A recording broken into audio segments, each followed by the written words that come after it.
Ya pemirsa, aksi koboi anggota kepolisian di Tangerang yang menodongkan pistol ke arah seorang pekerja bangunan viral di media sosial. Oknum polisi tersebut kesal istirahatnya terganggu oleh aktivitas pekerja di rumah tetangga. Sementara di Semarang, Jawa Tengah, seorang oknum polisi mengamuk dan juga mengacungkan pistol karena keberatan membayar tagihan di tempat karaoke.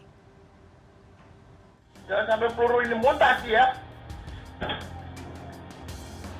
Inilah aksi Brigadir T saat mendatangi rumah tetangga di perumahan Dita Asri Jatiuwung 3, Kecamatan Karawaci, Kota Tangerang, Rabu sore. Anggota polisi dari Polres Metro Tangerang ini menodongkan senjata dan memaki seorang pekerja bangunan yang tengah memperbaiki dinding rumah tetangga. Aksinya pun terekam kamera CCTV. Diduga kesal karena istirahatnya terganggu, Brigadir T mengancam akan menembak sang pekerja. Ia juga menunjukkan jika pistol yang dibawanya asli sambil memperlihatkan peluru tajam yang diambil dari dalam pistolnya. Berulang kali pula, Brigadir T menyebut jika dirinya anggota polisi asli. Bukan diancam, ya maksudnya dia bilangin loh itu, ini ada pelurunya, tapi dipanggilnya saya kan nggak mau keluar. Aja. Udah dah, saya udah maafin kok, udah selesai. Udah selesai, udah minta maaf. Polres Metro Tangerang Kota hingga kini belum mau memberikan keterangan soal aksi koboi yang dilakukan anggotanya. Brigadir T sendiri saat ini masih dalam pemeriksaan Propam Polres Metro Tangerang Kota.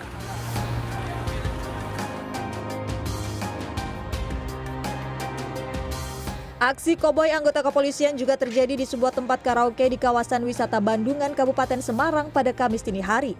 4 orang yang mengaku sebagai anggota Polri mengamuk kepada sejumlah karyawan tempat karaoke. Mereka mempermasalahkan besarnya tagihan dan pajak hiburan sebesar 15%. Bahkan salah seorang diantaranya mengacungkan pistol dan mengajak duel pengelola karaoke.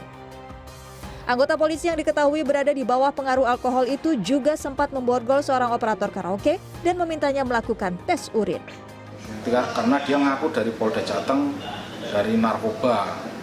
Dan ketika saya minta KTA-nya, dia justru mengamuk marah. Dan sempat ngeluarin pistol itu. Sehingga karyawan pada lari ketakutan karena ada pistol itu. Tapi untungnya bisa diredam sama teman-teman mereka. Teman-teman yang datang satu rombongan itu, dan mereka akhirnya bubar. Aksi koboi anggota kepolisian di tempat karaoke ini tengah ditangani Bidang Propam Polda Jawa Tengah. Tim Liputan CNN Indonesia.